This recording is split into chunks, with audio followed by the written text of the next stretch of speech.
So we're getting to the middle part of October now, so there's a lot more guys getting out in the woods, starting to get closer to that really good time of year, that good time of October. Gonna have some good hunting coming up this weekend, at least where we're at. We got a cold front coming through, so maybe some guys getting out to the stand the first time this weekend. So with that, I wanted to go over the top 5 mistakes that deer hunters make. At least these are like the top 5 that we see here at Ridge Hunter from some of our clients, or that mistakes we've made in the past. The first one I want to go over is poor entry and exit strategies, or just no entry and exit strategy. So you got to be thinking about how you're getting to your stand and how you're leaving your stand. One big thing is the wind is so important. You have to watch it not only when you're in your stand, but on the way in and on the way out. So just because that wind's right to hunt that stand doesn't mean it's right for the way you're going in, the way you're coming out. If your wind's blowing over a bedding area on your way to the stand, then you've already ruined your hunt before you've even got your stand, regardless of whether the wind's right for that, where that stand's at or not. So you need to be thinking about where you're going in, where you're coming out, how that relates to your wind. Another thing to think about with that is, are you walking through food, especially this time of year, or are you walking through bedding on your way in or way out?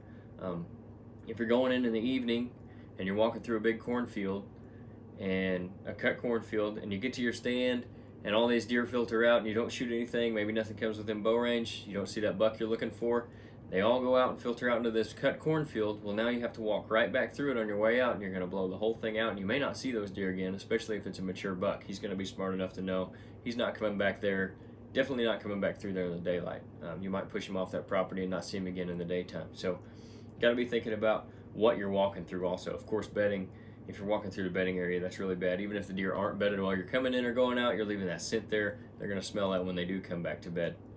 Another thing to think about walking through those fields is, if you're up on a ridge or up on a hill, make sure you're not skylighting yourself as you're going in or coming out. So if those deer are in the bottom of that draw, don't walk right on top of the hill where they can look up and see that silhouette figure of a person walking over that hill. You may not even see them before they see you, and then they're gone. Again, they're not coming back if it's a mature buck. So that's number 1. Number 2 is excessive movement in the stand. It can really be a killer for shooting mature bucks, if you're trying to shoot mature bucks.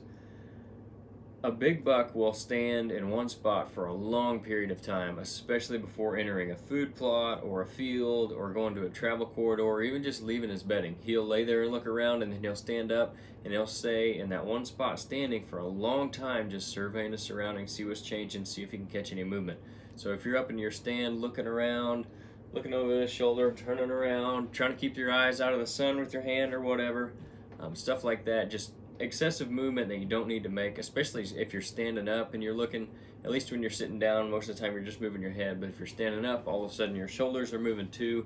That's a lot of added movement that those bucks are going to see. You're never going to see them. They'll pick you out before you can even hear them coming.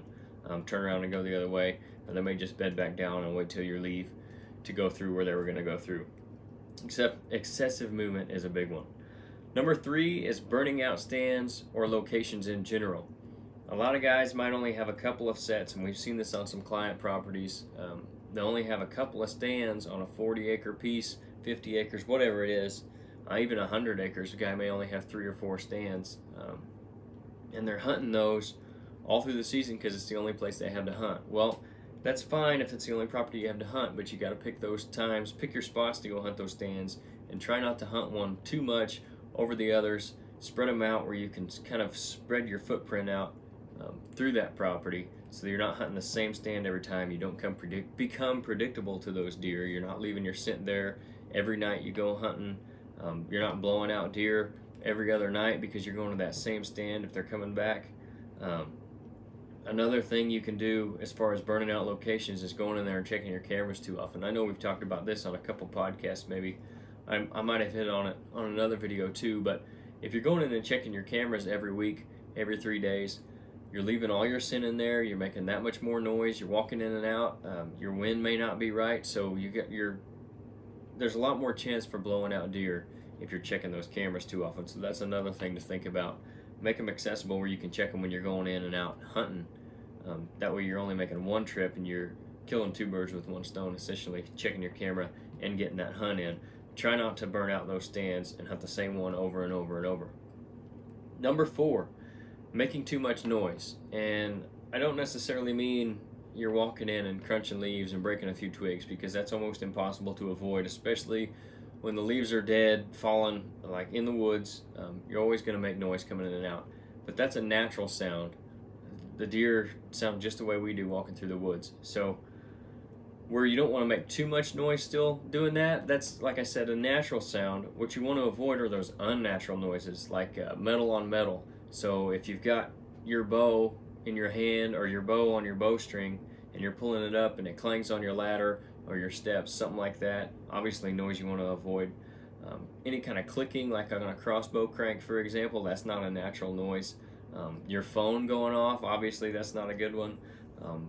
I've seen guys, heard guys with their climbing stands going up trees before. Hunted with guys that get it up on the tree and then they just make a ton of noise climbing up the tree with that climber. That's just not a natural sound. The deer are going to pick that out. On a relatively calm day, they'll hear that from over 200 yards away, and they'll never come to that.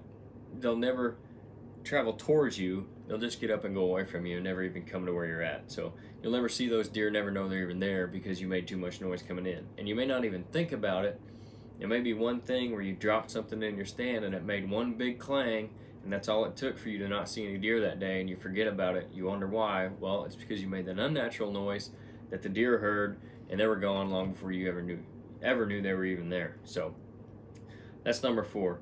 Number 5 is probably the biggest one that we see, and a lot of it has to do with marketing stuff and guys kind of falling into that. It's over-reliance on scent control products. So I'm not saying scent control products are bad. We sell some boot spray at Ridge Hunter, and I use it myself, and I use other cover scents as well. I've seen guys use all kinds of stuff to cover their scent up, whether it's rubbing on a deer hide that they've got, using a drag rag, smoking their clothes out, stuff like that. I think that's all fine. I think you probably should do it, because while you're not going to fool a mature buck, if he's downwind of you, he's going to smell you. I don't care what kind of machine you're using, what kind of spray you've got on, what kind of scent you've got out. What those things will help with, at least some of them, is shrinking that distance of where he's going to smell you. So maybe where if you're not using anything at all, he can smell you from 100 yards away. Now he's only getting you from 50 yards. So if he comes on that circle 100 yards downwind, maybe you can get him, as opposed to if you're not using anything, then he's going to smell you at that distance. So that's something that you can use scent control for. Like I said, I use it. I'd encourage you to use it, because it can shrink that distance they can smell you, but you can't rely on it completely. We see a lot of guys that do that, and talk to a lot of guys that do that, and there may be some instances where if you got a rutting buck coming through chasing a doe, he's not paying attention to you, something like that, some off things that happen with whitetails that will go downwind of you and they won't smell you, or maybe they're running right through and they don't catch your wind as they're going through. But more often than not, you're not going to fool a mature buck that's standing downwind of you, especially within that distance of where he can smell you. Like I said, you can't help that with the scent control, but it's not going to take care of the problem 100%. So what a lot of guys do is they'll use those scent control products, whether it be a spray or some kind of machine or some box that they put their clothes in, and they'll just ignore their wind altogether. Well, then like I said, when that buck comes downwind of you and they still smell them, they wonder what happened. Well, you're not going to fool a mature buck. And then at the same time, they're taking too many chances on those borderline wind days. So where you have a wind that might shift to where it's wrong for you, but it's coming out of a decent direction at the time, or it may be swirling a little bit. Don't rely on that scent control to go hunt those stands on the wrong days. Now, if it's the rut, if it's getting later part of November, you can take more of those chances, use your scent control, whatever, but don't rely on it to save you from a poor wind early in the season where you're going to go in and have the wind swirl on you, and a big buck's going to smell you and blow out, and you'll never see him again that whole year just because you thought your scent control was going to cover you. You can't let scent control allow you to be a bad hunter. So you have to be a good hunter first, and then use that stuff to make you better, give you a little bit of an advantage, but you can't rely on it 100%. So that's probably the biggest one we see. But all 5 of those, I think, are good things to think about. If you guys are hitting the woods this weekend, maybe one of those things is something you forgot about, or you weren't really thinking about a lot, or you hadn't thought about before. Hopefully that helps you out.